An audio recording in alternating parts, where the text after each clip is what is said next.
எல்லாம் மனுஷங்களா நீங்களா? FIR league பண்ணிருக்கீங்களா சார்? பொண்ணு பேரு, மொபைல் நம்பர், அப்பா பேரு, ஊரு, வெக்க பண்ணு பொண்ணு ஊரு, அப்பா அந்த என்ன அந்த பொண்ணு குடும்பத்தையே நாசம் பண்ணிட்டீங்க. இந்த ஒரு கட்சி பொறுப்புல இருக்கிறனால மரியாதையா பேசிட்டு தேசிய கட்சியினுடைய மாநில தலைவர் இந்த வெங்காய பொறுப்புல இருக்கு. வீதிக்கு தனி மனிதனா வந்தா வேற மாதிரி இருக்கு. திமுக பொறுப்புல அவர் இருந்தனாலதான் போலீஸ் ஸ்டேஷன் செக் பண்ணல. கேட்டா வடக்கு தெற்கு மயில், வடக்கு தெற்கு எத்தனை நாளைக்கு அந்த இளவுல சாவரும். நாளைக்கு காலை இன்னும் ஆரம்பம் பண்ணுவார். திமுக டாக்ஸ் கொடுக்கல, மயிர் கொடுக்கல, மட்டை கொடுக்கல.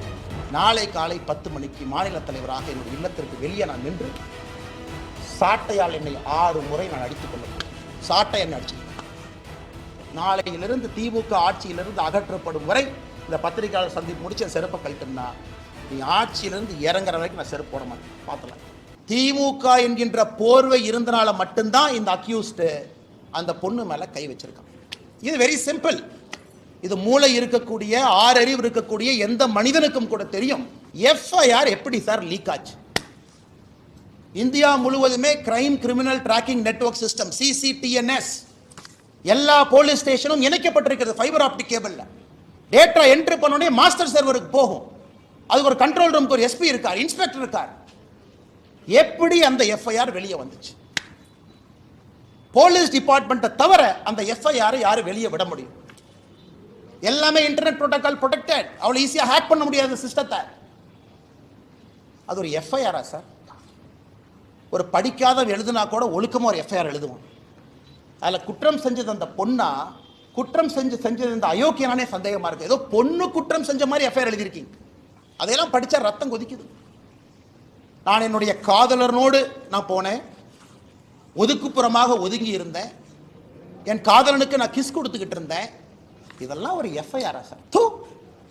காக்கி சட்டையை போட்டுட்டு அந்த ஸ்டேஷன்ல ஒருத்தவங்க எஃப்ஐஆர் இருக்கீங்களே, வெக்கமா இல்லையா உங்களுக்கு? வெக்கமா இல்லையா?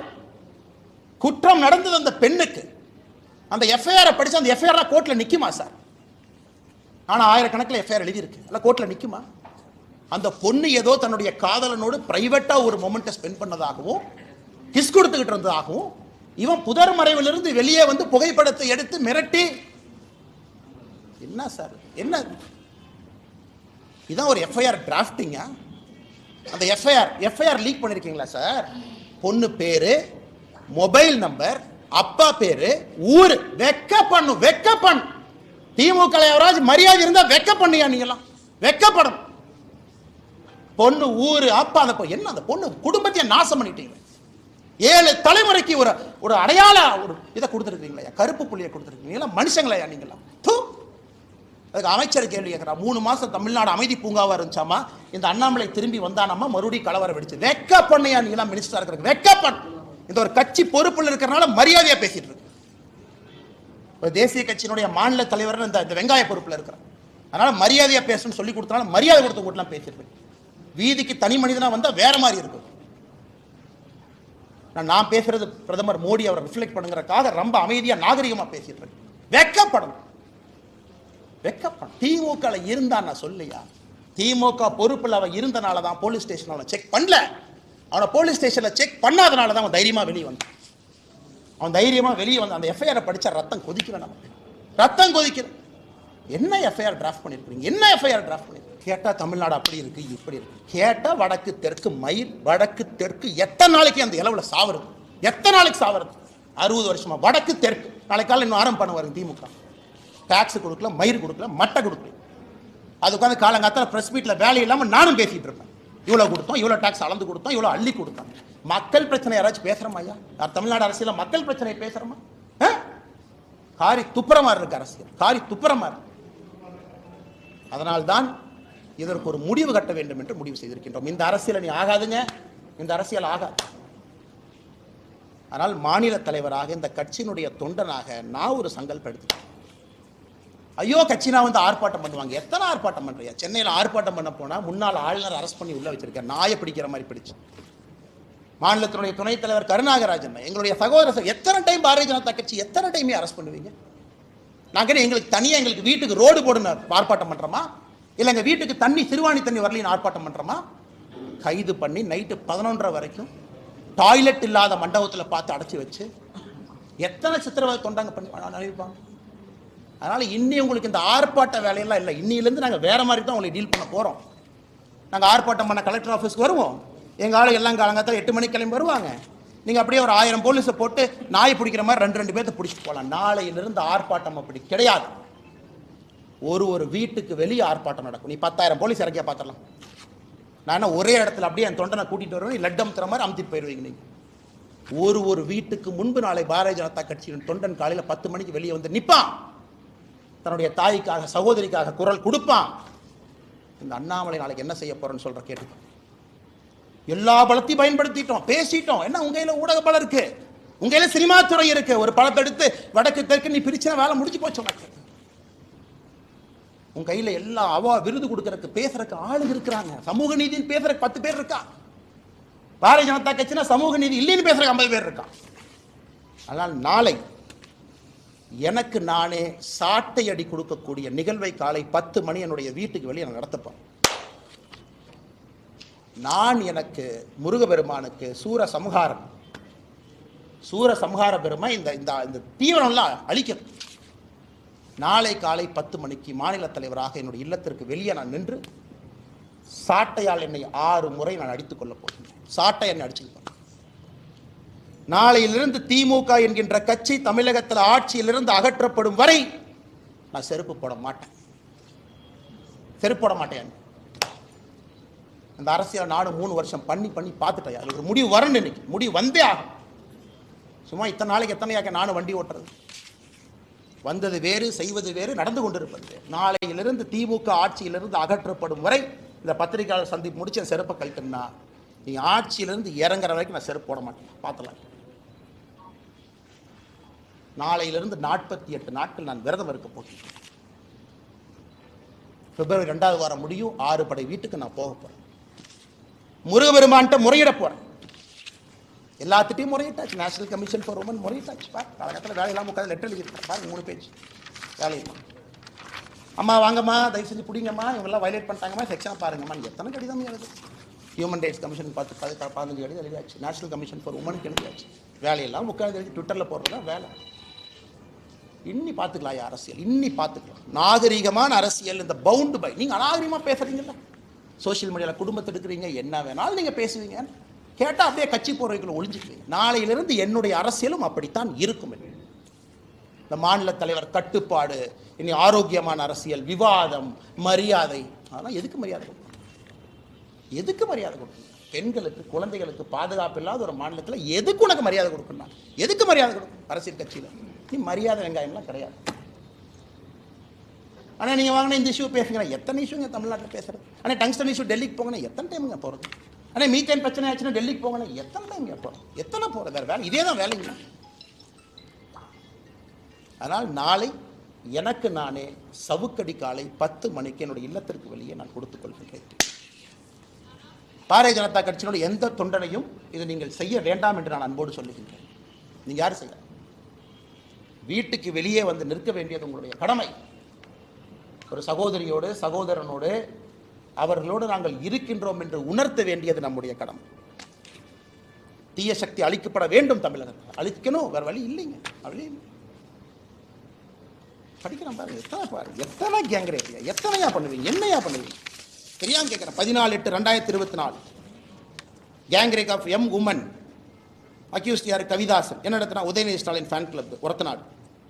2/1/2023 youth wing of DMK sexual assault of woman police constable. லட்சணத்தை பாருங்க, விளங்கி. 22/3/2022 gang rape of 22-year-old woman in Virudhunagar after blackmailing ஒரு வீடியோ. எல்லாம் பாருங்க. கேட்டால் கட்சி அப்படி யாருமே இல்லை, எல்லாம் பொய் சொல்கிறாரு. அண்ணாமலை வந்ததுக்கப்புறம் இது வேலை இல்லாமல் செய்கிறாரு.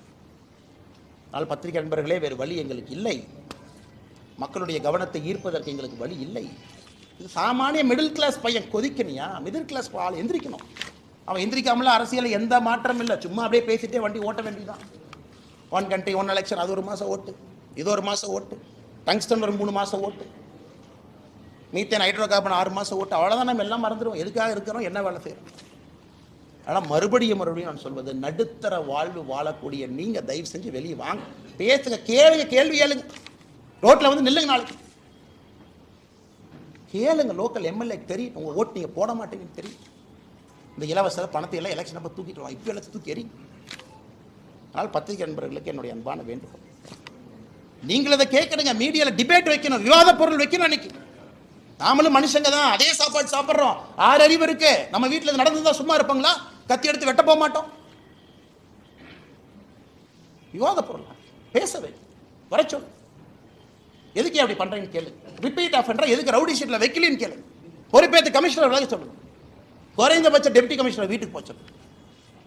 ஆனால் இதை சொல்ல வேண்டும் என்பதற்காகத்தான் அந்த பத்திரிகையாளர் சந்திப்பேன். இதை தவிர நான் வேற எந்த இதுக்கு சம்பந்தமான கேள்விகளுக்கு நான் பதில் சொல்றேன். ஆனால் காயத்தொழில் இதாயிடுச்சு, கரண்ட் போயிடுச்சு, இதெல்லாம் இன்னைக்கு இல்லை. அதெல்லாம் நாளைக்கு நாளானிக்கு கரண்ட் போனது, தண்ணி இல்லாதது, டாய்லெட்டில் தண்ணி வராதெல்லாம் நாளைக்கு நான் சொல்கிறேன். இன்னைக்கு இந்த இது சம்பந்தமாக நண்பர்கள் கேள்விகளுக்கு நான் பதில் சொல்கிறேன். நாம சொன்னதுக்கு அப்புறம் எடுக்கிறாங்க. NCW எழுதுனதுக்கு அப்புறம் போலீஸ் எல்லாம் பெண்ட கழுத்துக்குன்னு எழுதியிருக்கிறோம். ஆக்ஷன் எடுங்க. ஒருத்தனையோட எப்படி வெளியே வந்துச்சு நான் கேட்குறேன். CCTNS நெட்வொர்க்ல இருந்து வெளியே எப்படி வரும், எப்படி வந்துச்சுன்னு சொல்றேன். யாராச்சும் ஹேக் பண்ணிட்டாங்களா? அப்ப யார் ஹேக் பண்ணாங்கன்னு சொல்லுங்க. செல்போன்ல எல்லாம் எடுக்கலீங்க, PDF அப்படியே PDF டவுன்லோட் பண்ணி வெளியே விட்டுருக்கிறீங்க. எதுக்கு? விக்டிம் ஷேமிங் பண்ணணும். Victim shaming.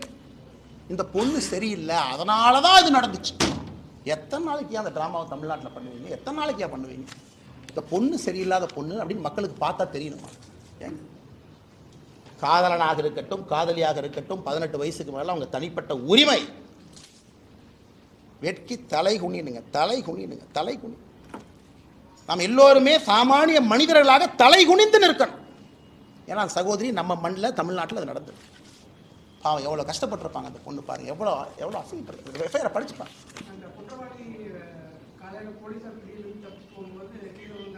என்ன வெங்காயங்க, என்ன வெங்காயங்க. ஒரு கான்ஸ்டபிளை கூப்பிட்டு ஒரு அடி அடினா கை உடைய, ஒரு அடினா கால். இது பனிஷ்மெண்ட்டா? இது பனிஷ்மெண்ட்டா? ஒரு மாவு கட்டு போட்டு எடுத்து ஃபோட்டோக்கு கொடுத்துட்டா அப்படியே மக்களுடைய கோபம் அப்படியே தணிஞ்சு, அப்பா அவனுக்கு வந்து பாருப்பா கை ஒரு கை உடஞ்சிருச்சு, மாவு கட்டி போட்டிருக்காங்க, கால் ஒரு கால் உடஞ்சிருச்சு, மாவு கட்டு போட்டாங்க. என்ன எல்லாம் 1980 கலைஞர் கருணாநிதி ஐயா திரைக்கதை வசனம் எழுதிட்டு இருக்காங்களா? உண்மையான அரசா இருந்தா 10 நாள்ல சார்ஜ் ஷீட் போடும், 11வது நாள்ல ஸ்பெஷல் கோர்ட்டை கூப்பிட்டு 15வது நாள்ல தண்டனை கொடுக்கும். நான் சொல்றேன், இந்த டிராமால எங்களுக்கு வேண்டாம். மாவு கட்டு போட்டேன், கையை உடைச்சேன், கால் உடைச்சேன், இந்த டிராமால வேண்டாம் சார். 7 நாள்ல ட்ரையல் நடந்த கேஸ் இந்தியாவில் இருக்கு சார். 5 நாள்ல சார்ஜ் ஷீட் போட்டிருக்காங்க சார். ஒரே நாள்ல ட்ரையல் முடிச்சிருக்காங்க சார். நீங்க நினைக்கிற மாதிரி 1 வருஷம் 2 வருஷம் இல்ல, 10 நாள்ல ஒரு சார்ஜ் ஷீட்டை போட்டு ட்ரையல் நடத்தி தண்டனை வாங்கி கொடுக்க முடியும். பண்ணீங்களா? பிரிசன் மினிஸ்டர் என்ன சொன்னார் ரகுபதி? அண்ணாமலைக்கு பொய் சொல்வது மட்டும்தான் வேலையா? காயாக தான் வேலை. அவங்க வீட்டில் நேர்ந்து விட்டுருக்காங்க. எங்கள் அம்மா ரகுபதி வீட்டில் நேர்ந்து விட்டுருக்குறாங்க. பொய் சொல்கிறது மட்டும்தான் காலையிலேருந்து இரவு வரை இதான் எனக்கு வேலை. ஏயா பிரிசன் துறையை கையில் வச்சிருக்கிற, ஒழுக்கமாக ஒரு வேலையை செஞ்சிருக்கியா? அது வரைக்கும் தெரியாமல் நான் கேட்குறேன். ஒழுக்கமாக செஞ்சிருக்கீங்க. எங்கள் வேலை நாயை போல தப்பு பண்ணால் கொண்டு வந்து மக்கள்கிட்ட வைக்கிறதா எங்கள் வேலை. பதில் சொல்கிறது உங்கள் வேலை. ஆளுங்கட்சிக்கார victim shaming, victim shaming, FIR copy release, இதெல்லாம் நம்ம முறை சொல்லல. வேலையெல்லாம் எழுதுனீங்களா அவன் பேர் பத்திரிகையில்? சும்மா அதே அச்சில் போய் பத்திரிக்கை போய் அதே ஞானசேகரன் பேர் அடிச்சுட்டு அதே வெளியே வந்துச்சுங்களா? சிட்டி ரோபோட் மாதிரி ஏதோ ஒன்று கம்மா அறிவாளர் உட்காந்துருக்காங்களோ அதில். அதனால் இது கம்பீரமாக எடுத்துக்கணுங்க. அது ரொம்ப தப்பு பண்ணுறேங்க. நாம் ஒன்னொன்னும் அடுத்து அதை விட கொடூரமாக இருக்கிறனால முன்னாடி நடக்கிறத மறந்தாச்சு. இதை விட அது கொடூரமாக இருந்துச்சுங்க, அதனால் இதை மறந்தாங்க. அதனால தான் வேறு வழி இல்லாமல் எங்களை நாங்களே வருத்தி கொண்டு முருகபெருமான்கிட்ட போய் முறையிறோம். வேற என்னங்க வழி சொல்லுங்கண்ணா?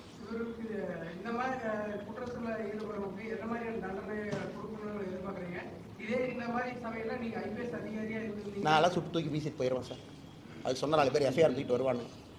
ஹியூமன் ரைட்ஸ் கமிஷன் அதுன்னு வருவாங்க. தூக்கி வெளியே வச்சா தான் சரியாக வரும். அந்த மாதிரி ரத்த சார் இது ஏதோ அரசியல் வந்தாலும் அடங்கி உட்காந்துருக்குறேன். வேறு வழியில் கேட்டால் கட்சி பொறுப்பு, தேசிய கட்சி மாநில தலைவரெல்லாம் நீங்கள் பேசக்கூடாதுங்கிறேங்கிறாங்க. அதனால வாயை பற்றிட்டு உட்காந்துருக்குறேன்.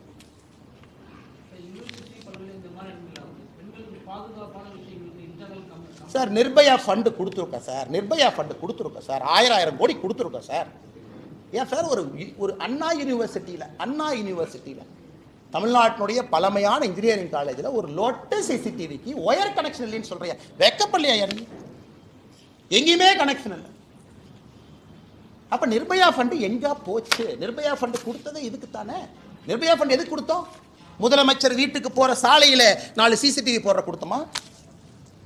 எதுக்குங்க நிர்மயா ஃபண்ட் கொடுத்தோம்? இதுக்கு தாங்க கொடுத்தோம். அடிப்படையே இல்லை. கேட்டா யூஜிசி கமிஷன் நாமினி வரணுமா? ஏன் உனக்கு அண்ணா யூனிவர்சிட்டியில சிசிடிவி வைக்கிற துப்பு இல்லை, நீ யூஜிசி கமிஷன் நாமினியை பத்தி பேசிட்டு இருக்க? வெக்கமால உனக்கு? வெக்கமால். யூஜிசி கமிஷன் நாமினி வந்தாங்கன்னா, இந்த சந்தான முதல்ல பேசுவார்ல லொல்லு சபால, இந்த யூஜிசி கமிஷன் அப்படியே வந்தாங்கன்னா, ஏன் கொடுத்ததுல ஒரு யூனிவர்சிட்டிக்கு சிசிடிவி கேமரா வாங்கி மாட்டியாடு கேட்டால் நாளைக்கு காலையில் கோவிச்செழியன் சொல்லுவார். அது வந்து யூஜிசி கமிஷன் நாமினி வந்தார்னா மத்திய அரசு மாநிலத்தினுடைய சுயாட்சிக்கு எதிராக செயல்படுவதாக நாங்கள் கருதுவோம். வெக்கமா இல்லை உங்களுக்குலாம்? கேட்பது ஒரு அண்ணா யூனிவர்சிட்டியில் கேட்டால் வளர்ந்த நாடு, $1 trillion economy, $1 trillion $1 trillion economy. ஒரு காலேஜில் பெண் குழந்தைகள் படிக்கிற இடத்துல ஒரு சிசிடிவி கேமரா வைக்கிறதுக்கு லாய்க்கு இல்லை.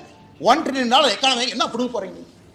$1 trillion எக்கானமி அம்பானி உருவாக்கி தமிழ்நாட்டில் ஒரு 10 முதலாளிகள் உருவாக்கி $1 trillion டிக் போடுறக்கா? இல்லை ஏழை மக்களுக்கு வேலை செய்யறதுக்காக அரசு இருக்கு? ஏன்னா கேட்குற கேள்வி நியாயம் இருக்கு. $1 trillion என்ன வெங்காயத்துக்குன்னு கேட்குறேன். அண்ணா யூனிவர்சிட்டி சிசிடிவி வேலை செய்யாது, பஸ்ஸில் பேருந்து ஓட்ட, மேலே ஏறினா எப்போ இடிஞ்சு விடுன்னு யாருக்கும் தெரியாது. ஆனால் $1 trillion எக்கானமியை நோக்கி தமிழகம் செல்லுமா? இதை வெக்கமா இல்லை? இந்த விஷயத்தை பொறுத்த வரைக்கும் முன்பே தகவல் தெரிஞ்சிருந்தா இன்னும் ஒரு துரிதமான நடவடிக்கை எடுத்திருப்போம். 2 நாள் கழிச்சு புகார் கொடுத்திருந்தாலும் அரசு பல்கலைக்கழகம் காவல்துறையினருக்கு சிறப்பான ஒரு நடவடிக்கை எடுத்திருக்குன்னு சொல்லி வைத்திருக்கிறாங்க. அண்ணே அதுக்கு தானே சாட்டை எண்ணெய் அடிச்சுக்கிறேனே. இந்த கேள்விக்கெல்லாம் பதில் சொல்லணுமே தான் சாட்டை எடுத்து நாளை காலையில் எண்ணெயை அடிச்சுக்கிறேன். முன்பே பாலியல் குற்றத்திலே ஈடுபட்டு இருக்கின்றான் your honour mister education minister. ஸ்டேஷன்ல ரெக்கார்டுன்னு ஒன்று இருக்கும். இந்த கோர்ட்டு பிசின்னு ஒருத்தர் அந்த ரெக்கார்டை மெயின்டைன் பண்ணுவார். ரிப்பீட் அஃபெண்டரை பார்க்கணும், அதை ரவுடி ஷீட்டில் எழுதணும்.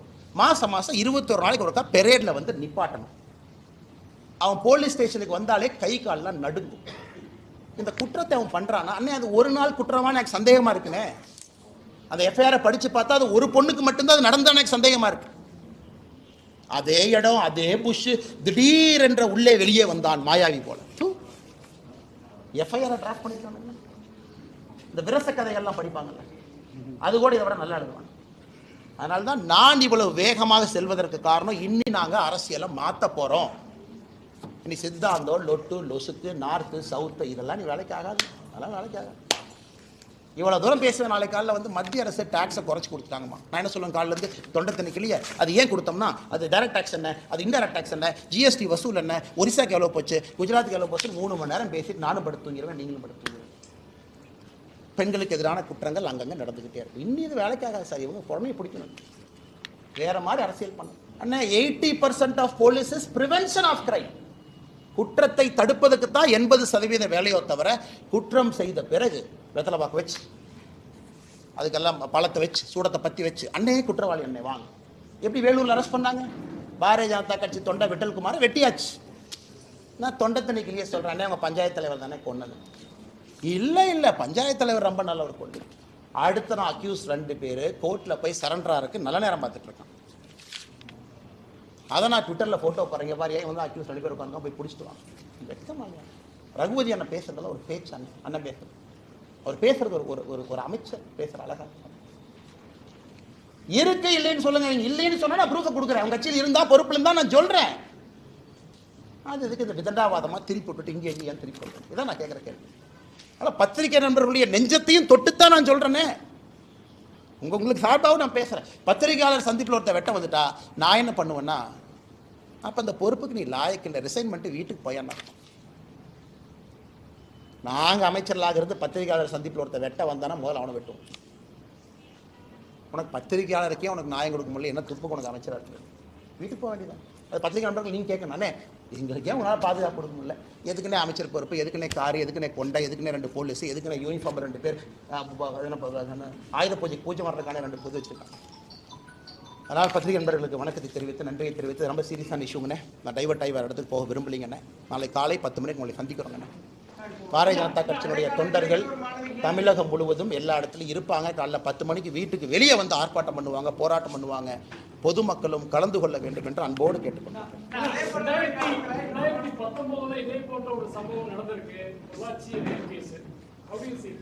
எல்லாமே தவறுதான். நான் அரசியல் வந்த பிறகு கூட்டணி கட்சி அன்னை சோப் போடுவார், பேச மாட்டார். இது ஒரே ஸ்டைல் தானே, 5th கியர்னே, வண்டி எடுத்தால் போயிட்டே இருக்க வேண்டியதான், நமக்கு இந்த சைடு கியர்லாம் கிடையாது. நான் அரசியலுக்கு வந்த பிறகு என்கிட்ட கேட்க, யார் தவறு செய்தாலும் தவறுன்னு தான் நான் சொல்றேன். நான் எங்கேயும் வந்து ஊழல் சொன்னாலும் காமனாக சொல்றேன். நான் சில பேர் சொல்லுவாங்க மெச்சூர்டா பிஹேவ் பண்ணணும், அதுக்கான அரசியலுக்கு வரல. வீட்டில் விவசாயம் பார்த்துட்டு கம்மன் இருந்துக்கிறேன், அம்மாவோட இருந்துக்கிறேன் வயசான காலத்தில், அதுக்கான அரசியலுக்கு வரல. நீங்க எங்கிட்ட கேட்டீங்கன்னா என்னுடைய அரசியல் காலத்தில் நீங்க கேளுங்க தலைவா, நான் பதில் சொல்றேன். எனக்கு சந்தேகம் இது வரும்னே இதெல்லாம் வரும். அந்த வே the incident happened, the way the fellow was hiding in the bush, the way the fellow knows CCTV is not functioning. அவன் CCTV கேமரா வறுத்திருக்கலாம் இல்லையா? அதனால CCTV அறுக்கிறதுல வெங்காயம் ஆனாரு, ஒரு குக்கி போட்டு எடுத்த கேமரா அறுத்து போயிருக்கு. அவ்வளவு கான்ஃபிடென்ட்டா ஒருத்தன் அந்த புஷ்ஷுக்குள்ள இருந்து வெளியே வர்றான். அது வந்து எஃப்ஐஆர்ல சொல்றாங்க, என்னை இந்த வழியிலே அழைத்து சென்றான்னா அவனுக்கு ரூட்டும் தெரிஞ்சிருக்கு. இந்த பில்டிங்க்கு ஒதுக்குப்புறமாக என்னை அழைத்து சென்றானா எந்த பில்டிங்க்கு பின்னாடி போகணும்னு தெரிஞ்சிருக்கு. அதை பார்த்து கூட காவல்துறை இவன் ரிப்பீட் அஃபெண்டர், மாட்டினது ஒருக்கா ரெண்டு முறை, மாட்டாதது 10 முறை 15 முறைன்னு புரிஞ்சுக்கிட்டாவே பிரச்சனை முடிஞ்சுதுன்னா. நன்றிங்க.